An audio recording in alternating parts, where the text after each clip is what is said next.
বিএনপির ভারপ্রাপ্ত চেয়ারম্যান তারেক রহমান বলেছেন, বাংলাদেশের জনগণই ঠিক করবে আগামীতে কারা সরকার গঠন করবে।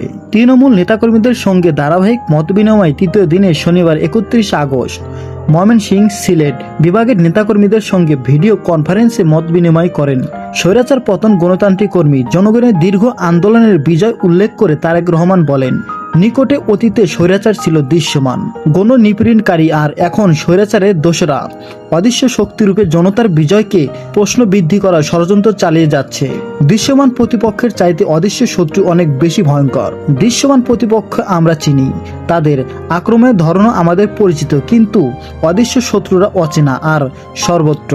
তাদের অবস্থান অন্ধকার আর তাদের কৌশলও চোরাগোপ্তা। এই ষড়যন্ত্র মোকাবেলায় তিনি তৃণমূল নেতাকর্মীদের সার্বক্ষণিক সতর্ক থাকার নির্দেশ দেন। তৃণমূল সতর্ক নজরদারি রাখলেও কোনো ষড়যন্ত্রকারী দলের সুনাম ক্ষুণ্ণ করতে পারবে না বলে